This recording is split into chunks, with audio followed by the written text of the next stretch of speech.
అది శివపురం అనే గ్రామం. ఆ ఊరిలో సత్యవతి అనే ఒక ఆవిడ నివసిస్తూ ఉండేది. సత్యవతి చిన్న వయసులోనే భర్తను కోల్పోయి ఇద్దరు కొడుకులను కష్టపడి పెంచి ప్రయోజకులను చేసింది. స్వతహాగా ఆమెది మృదు స్వభావం. సత్యవతి ఎంతో సహనం, ఆత్మవిశ్వాసం కలిగి ఉంటుంది. పిల్లల చిన్నతనంలోనే భర్త చనిపోయినప్పటికీ బంధువుల సహకారం లేకుండా పిల్లల్ని పెంచి పెద్ద చేసింది. పెద్ద కుమారుడు శేఖర్ పట్నంలో సాఫ్ట్వేర్ ఉద్యోగం చేస్తున్నాడు. చిన్నవాడు అభినవ్ అమెరికాలో సాఫ్ట్వేర్ ఇంజనీర్.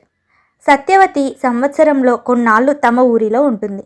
మరి కొన్నాళ్ళు కొడుకు కోడల దగ్గర వెళ్ళి ఉంటుంది. ఒకరోజు కొడుకు శేఖర్ నుండి సత్యవతికి ఫోన్ వచ్చింది. అమ్మా, నీకు వచ్చే వారంలో ట్రైన్ టికెట్ బుక్ చేస్తున్నాను. అసలే ఎండాకాలం, ఊళ్ళో ఉంటే ఇంకా ఇబ్బందులు పడతావు.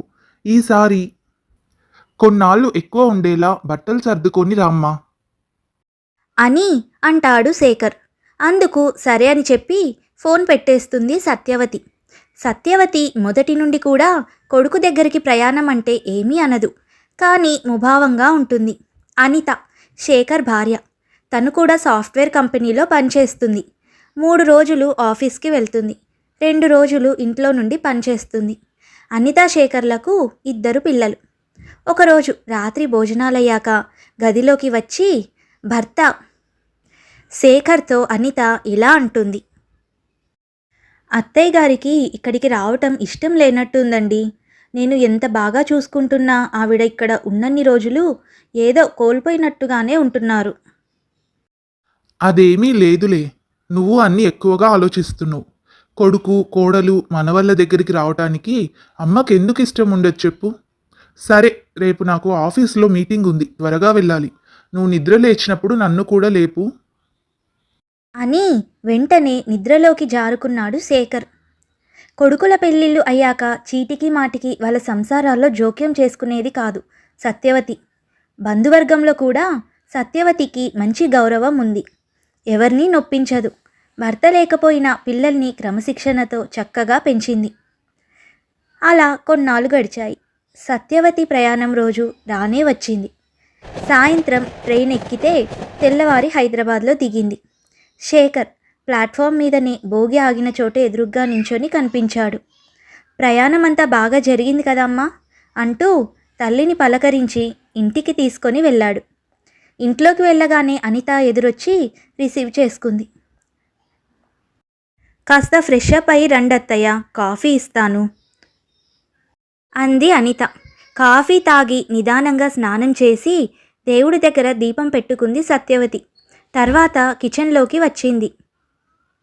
అత్తయ్య, ఇవాళ టిఫిన్కి శాండ్విచ్ చేశాను, హాట్ బాక్స్లో ఉంది.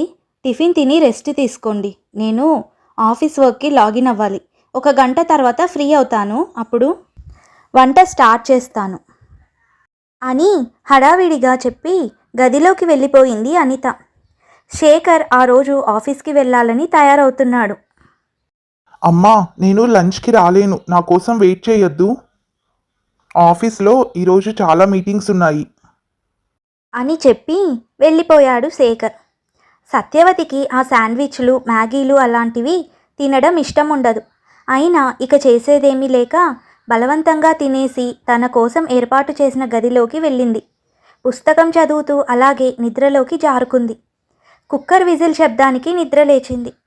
నెమ్మదిగా తేరుకొని వంటింట్లోకి వెళ్ళింది. ఆమెను చూసి అనిత ఇలా అంటుంది. వంటంతా అయిపోయింది అత్తయ్య, కుక్కర్ చల్లారాక మీరు భోజనం చేసేయండి. మరి నువ్వమ్మా అని అనితను అడిగింది సత్యవతి. అందుకు అనిత తనకు కొంచెం లేట్ అవుతుందని, ఇంకా మీటింగ్స్ ఉన్నాయని చెప్పింది. మీరు తినేయండి అత్తయ్య అంటూ హడావిడిగా ల్యాప్టాప్ దగ్గరికి పరిగెత్తింది. ఒక్కతే తినాలని లేకపోయినా టైంకి తినకపోతే గ్యాస్ ఫామ్ అయ్యి అవస్థపడాలి అని అనుకుంటూ అన్నం పెట్టుకొని తిని అన్నింటి మీద మూతలు పెట్టి హాల్లోకి వచ్చింది. టీవీ పెట్టుకోబోయి సౌండ్కి కోడలు ఆఫీస్ పనికి మళ్ళీ డిస్టర్బెన్స్ అవుతుందేమో అని అనుకొని మానేసి మొబైల్లో కథలు వింటూ సోఫాలో కూర్చుంది. సాయంత్రం 4 అయింది. పిల్లలు స్కూల్ నుండి వచ్చారు. నానమ్మను పలకరించి కాసేపు టీవీ చూసి స్నాక్స్ తిని ట్యూషన్లకు వెళ్ళిపోయారు. సాయంత్రం 5 గంటలయింది. సత్యవతి వంటగదిలోకి వెళ్ళి కాస్త టీ కలుపుకొని తాను తాగి కోడలి గదిలోకి వెళ్ళి కోడలికి కూడా టీ ఇచ్చింది. అనితకు ఆఫీస్ వర్క్ పూర్తయ్యేసరికి సాయంత్రం 7:30 అయింది. ఇక 8 గంటలకు శేఖర్ వచ్చాడు. రోటీలు కర్రీ పార్సల్ తెచ్చాడు. తాము ఉంటున్న బిజీ లైఫ్కి ఇంట్లో 3 పూటలా వండటం కుదరక రోజు రాత్రి అలా టిఫిన్ బయట నుంచి తెచ్చుకుంటారు. డిన్నర్ అయ్యాక 10 నిమిషాలు అమెరికాలో ఉన్న తన తమ్ముడికి ఫోన్ చేసి మాట్లాడాడు శేఖర్. అమ్మా, తమ్ముడితో నువ్వు మాట్లాడతావా అంటూ సత్యవతి చేతికి ఫోన్ ఇచ్చాడు. సత్యవతి ఫోన్ మాట్లాడటం అయిపోయాక తనకు ఇంకా ఆఫీస్ వర్క్ పెండింగ్ ఉంది, పని చేసుకోవాలి అని గదిలోకి వెళ్ళిపోయాడు శేఖర్. సత్యవతికి ఊరు మారడం వల్ల ఎంతకు నిద్ర రాలేదు. పైగా పని లేకుండా కూర్చొని ఉండటం చాలా విసుగ్గా అనిపించింది. తెల్లవారి నిద్ర లేచాక మళ్ళీ మామూలే. అదే ఊరిలో ఉంటే ఇంటి పని, వంట పని అంటూ ఏదో ఒక పని చేసుకుంటూ రోజంతా కాలక్షేపం అయ్యేది.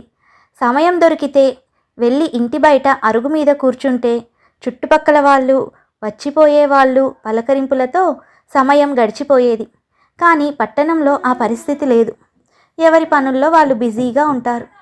ఆప్యాయంగా పలకరించే మనుషులు ఉండరు. పైగా అనిత అత్తగారిని చిన్న పని కూడా చేయనివ్వదు. టైం ప్రకారం తనే అన్నీ చేసుకుంటూ పోతుంది. వంట ఏం చేస్తున్నది అని కూడా చెప్పదు. చెప్పకూడదని ఉండదు, కానీ తన హడావిడిలో తాను చేసుకుంటూ పోతుంది. అలా 4 రోజులు భారంగా గడిచాయి సత్యవతికి. కొడుకు కోడలు ఆఫీస్ పనితో బిజీగా ఉంటారు. పిల్లలు స్కూళ్ళు, ట్యూషన్లతో బిజీగా ఉంటారు. సత్యవతికి చేసేందుకు పని లేక టైంకి తినడం, కూర్చోవడంతో ఒళ్ళు బరువుగా అనిపించేది. అలా కొన్ని రోజులు గడిచాయి. ఒకరోజు తన స్నేహితురాలు పద్మాను కలవడానికి వెళ్తుంది అనిత. ఏంటే, మీ అత్తగారు ఊరు నుంచి వచ్చారుగా, మీ అత్తగారి సంగతులేంటి అని అడుగుతుంది పద్మ. అందుకు అనిత ఇలా సమాధానం ఇస్తుంది. ఏమోనే, మా అత్తయ్యకు ఇక్కడ ఉండడం ఇష్టం లేదు అని నాకు అనిపిస్తుంది. అప్పటికి చిన్న పని కూడా అత్తయ్యకు చెప్పను. శేఖర్ కూడా నాతో ఎప్పుడూ చెప్పేవాడు, అమ్మ మా కోసం చిన్న చిన్న సుఖాలు కూడా వదిలేసి చాలా కష్టపడి మమ్మల్ని పెంచింది. ఇప్పుడు అమ్మని ఏ కష్టం తెలియకుండా చూసుకోవాలి. ఆ విషయంలో నీ సహకారం కూడా ఉండాలి అని మా పెళ్ళికి ముందే చెప్పాడు. నేను కూడా సాయశక్తులా ప్రయత్నిస్తూనే ఉన్నాను. కానీ ఇక్కడకు వచ్చినప్పుడల్లా ఎందుకో అసంతృప్తిగానే కనిపిస్తారు. పద్మ, నువ్వు మీ అత్తామామలతో కలిసే ఉంటున్నావు కదా, మరి మీకు ఎలాంటి గొడవలు లేవా? మీ అత్తామామ నీతో సంతోషంగానే ఉంటున్నారా? ఒక పని చేయవే, వచ్చే ఆదివారం నువ్వు బయటికి వెళ్ళే ప్రోగ్రాంలేవి పెట్టుకోవద్దు. మా ఇంటికి ఉదయాన్నే రా, సాయంకాలం వరకు అక్కడే ఉండు. నువ్వు నన్ను మా అత్తయ్యను గమనిస్తూ ఉండు చాలు. నీకే అర్థమవుతుంది మీ అత్తయ్యను నీ దగ్గర ఎలా హ్యాపీగా ఉంచుకోవాలో అని చెప్తుంది పద్మ. ఓ నిజంగానా? అయితే వచ్చే వారం తప్పకుండా మీ ఇంటికి వస్తాను అని అంటుంది అనిత. అలా వారం రోజులు గడిచాయి. అనిత పద్మ వాళ్ళ ఇంటికి వెళ్ళింది. రావే అనిత, వచ్చి కూర్చో. అత్తయ్య గారు, తను నా స్నేహితురాలు అనిత. అనిత, తనే మా అత్తయ్య అంటూ పరిచయాలు చేసింది పద్మ. కాసేపటి తర్వాత పద్మ తన అత్తగారు పంకజంతో ఇలా అంటుంది. అత్తయ్య, ఇవాళ ఆదివారం కదా, నాకు ఎలాగో ఈరోజు ఆఫీస్ వర్క్ ఉండదు. ఈరోజు మీ ఫేవరెట్ మినపగారెలు చేస్తాను. సరే అమ్మా, అయితే నేను పప్పు రుబ్బుతాను, నువ్వు గారెలు వెయ్యి అంటుంది పంకజం. వంట మధ్యలో కూడా ఇవి ఈ మిశ్రమంతో బాగా ఊరితే వడలు క్రిస్పీగా అవుతాయి అంటూ సలహాలు ఇచ్చింది పంకజం. టిఫిన్లు పూర్తయ్యాక పద్మ తన అత్తగారితో ఇలా అంటుంది. అత్తయ్య, టిఫిన్ అయ్యాక మీరు మళ్ళీ ఒకసారి కాఫీ తాగుతారు కదా, ఇప్పుడే కలిపివ్వనా, కాసేపు ఆగి ఇవ్వనా? కాసేపు ఆగి తాగుతానులే పద్మ. అత్తయ్య, కూరకేం చేయను? అరటికాయలున్నాయి, ఆలు కూడా ఉన్నాయి. పిల్లలకు కూడా ఆలు ఇష్టం కదా, ఆలు ఫ్రై చేయమంటారా? పిల్లలకు సెలవు రోజున వాళ్లకు నచ్చింది చేయవే అని అంది పంకజం. పద్మ వంట చేస్తూ ఇలా అంటుంది. అత్తయ్య, మీ స్టైల్లో దోసకాయ ఊరగాయ ఎలా చేసేది? మీ అబ్బాయికి మీరు చేసేలాగా చేస్తేనే నచ్చుతుంది. నువ్వు ఎలాగో ఒక పక్కన కూరకు పెట్టావు కదమ్మా, అది పూర్తి చేసుకొని నువ్వు నీ స్నేహితురాలతో కాస్త కూర్చొని మాట్లాడు. ఊరగాయ ఇవాళ నేనే చేస్తాను. అని అంటుంది పంకజం. ఇక భోజనాలయ్యాక అందరూ కలిసి కూర్చొని టీవీలో సినిమా పెట్టుకొని చూశారు. మధ్యలో పద్మ ఇలా అంటుంది. ఈసారి పుట్టినరోజుకి చీర కొనుక్కోవాలా లేక డ్రెస్ కొనుక్కోవాలా అని ఆలోచిస్తున్నాను. మీరేమంటారత్తయ్య? ఆ చీరలు బీరువాలో పడి మూల్గడమే తప్ప నువ్వు ఎక్కడ కడుతున్నావు? రోజు ఆఫీస్కి డ్రెస్సుల్లోనేగా వెళ్ళేది. డ్రెస్సులు కొనుక్కుంటేనే నీకు ఉపయోగం ఉంటుంది అంటుంది పంకజం. మంచి సలహా ఇచ్చాను కోడలికి అన్న తృప్తితో. కాసేపటికి పద్మ కూతురు స్నేహ పంకజం వద్దకు వచ్చి ఇలా అంటుంది. నానమ్మ, రేపు స్కూల్లో మాకు ఒక ప్రాజెక్ట్ వర్క్ ఉంది. ఏదైనా ఒక హిస్టారికల్ ప్లేస్ గురించి తెలుగులో రాసుకొని రావాలి. నువ్వు నాకు కొంచెం హెల్ప్ చేయి నానమ్మ. నా గదిలోకి వెళ్ళి ఈ ప్రాజెక్ట్ వర్క్ చేసుకుందాంరా.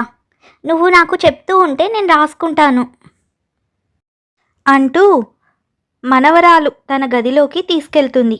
పంకజం సంతోషంగా మనవరాలు దగ్గర కూర్చొని తనకు తోచినవి చెప్పింది.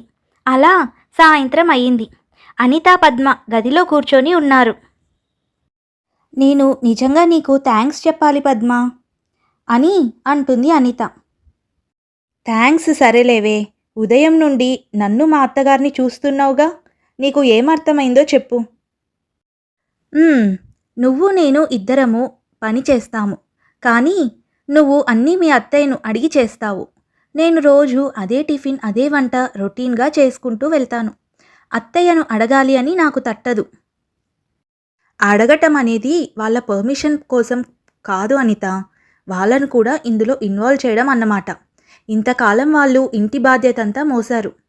ఇంకా కష్టపెట్టడం ఎందుకు అని అన్నీ టైం ప్రకారం రెడీ చేసి వాళ్లకు అందిస్తే సరిపోతుందని మనం అనుకుంటాము.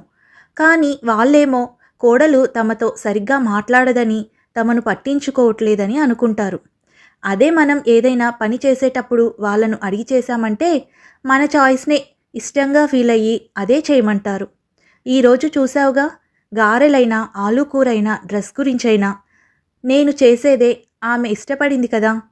అందరి ఇళ్లల్లో అత్తాకోడళ్ళు ఒకేలా ఉంటారని చెప్పను, కానీ మనుషుల మనస్తత్వాలు బట్టి ఓర్పుగా ప్రవర్తిస్తే సరిపోతుంది. కానీ ఇలా ప్రతిదీ అత్తయ్యతో మాట్లాడుతూ ఉండాలి అంటే నాకు టైం ఎక్కడ ఉంటుందే? 9 కల్లా ఆఫీస్ వర్క్ స్టార్ట్ చేయాలి. ఉదయం పూట హడావిడిగా ఉంటుంది కాబట్టి రాత్రి అందరూ కలిసి భోజనం చేసేలా చూసుకోండి. నువ్వు మరునాడు ఏం చేసుకోవాలి అని అనుకున్నది ముందు రోజు రాత్రే డిన్నర్ చేసేటప్పుడు నువ్వు మీ అత్తయ్య కలిసి ప్లాన్ చేసుకోండి. మీ అత్తయ్య ఆరోగ్యంగానే ఉన్నారు కాబట్టి కాస్త కూరగాయలు అలాంటివి తరిగి పెట్టమంటే తరిగి ఉంచుతారు. ఆవిడకు ఏదో ఒక పని చేస్తుంటే కాలక్షేపంగా ఉంటుంది. ఇప్పుడు అందరూ టైం లేదు అంటారు. ఖాళీ టైంలో అందరూ మొబైల్లో రీల్స్ చూసుకుంటూ కూర్చుంటారు. అందులో సగం టైం ఇంట్లో వాళ్ళతో కూడా గడిపితే వాళ్ళు కూడా సంతోషంగా ఉంటారు. ఇంతకుముందు మనం సరుకులు కూరగాయలు కావాలంటే మార్కెట్కి వెళ్ళి తెచ్చుకునేవాళ్ళం. కానీ ఇప్పుడు ఆన్లైన్లో ఆర్డర్ పెడితే 10 నిమిషాల్లో ఇంట్లో ఉంటున్నాయి. బట్టల షాపింగ్ ఆన్లైన్లోనే అయిపోయింది. ఆ టైం అంతా మనం సేవ్ చేసుకున్నట్టే కదా. ఆ సమయాన్ని మనం ఇంట్లో పెద్దవాళ్లతో మన పిల్లలతో గడపడానికి ఉపయోగించుకుంటే సరిపోతుంది. ప్రతిరోజు కాఫీతో మొదలయ్యే సంభాషణలు, వంటల మధ్య జరిగే చర్చలు, టిఫిన్ టైంలో వచ్చే చిన్న చిన్న ఆలోచనలు, ఇవే ఆ ఇంటిని ఒక కుటుంబంలా ఉండేలా చేస్తాయి అంటూ చెప్పుకొచ్చింది పద్మ. పద్మ ఇచ్చిన సలహాలతో అనిత కూడా తన అత్తగారితో సన్నిహితంగా ఉంటూ ఆవిడ తమ దగ్గర ఉన్నన్ని రోజులు సంతోషంగా ఉండేలా చూసుకుంటుంది అనిత. ఇది ఇవాల్టి కథ. ఈ కథ మీకు నచ్చినట్టయితే తప్పకుండా లైక్ చేయండి, షేర్ చేయండి. అలాగే ఇలాంటి మరిన్ని మంచి కథలు వినడానికి మన ఛానల్ని సబ్స్క్రైబ్ చేసుకోండి. మరొక కథతో మళ్ళీ కలుసుకుందాం.